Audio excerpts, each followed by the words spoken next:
Docteur Elisabeth Hubert, je suis présidente de la Fédération des établissements d'hospitalisation à domicile. Donc à ce titre, nous prenons en charge à leur domicile des malades lourds, compliqués, qui ont besoin de soins en engageant différentes professions de santé ou du médico-social.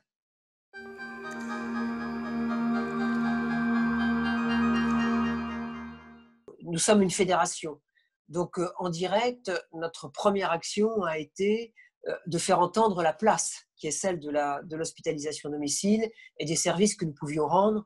Le deuxième rôle de la fédération, ça a été de faire prendre en compte au niveau du ministère de la Santé les besoins qui sont ceux de l'hospitalisation à domicile, faire entendre qu'à l'instar d'un établissement CHU, centre hospitalier ou clinique, nous avions nous aussi besoin de masques, de blouses, que nous avions aussi besoin de ces médicaments qui sont aujourd'hui en situation de pénurie. À l'échelle des établissements, nous avons effectivement à faire entendre la place, à rencontrer les acteurs de santé, à nous organiser parce que nous avons dû renforcer les équipes, que nous avons dû augmenter les heures, que nous devons nous battre sur tous les fronts pour faire en sorte d'avoir ce que j'évoquais, les masques, les médicaments, les surblouses, les respirateurs, parce que nous faisons aussi de l'oxygénothérapie à domicile. La chaîne du soin est telle que nous sommes les uns ou les autres en interaction étroite et que nous sommes un des maillons de la chaîne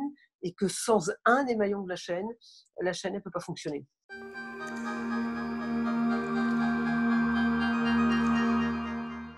On fait plusieurs choses. D'abord, on est comme tout le monde, on apprend de la crise. Et nous essayons au niveau de la fédération notamment de compiler les retours d'expérience.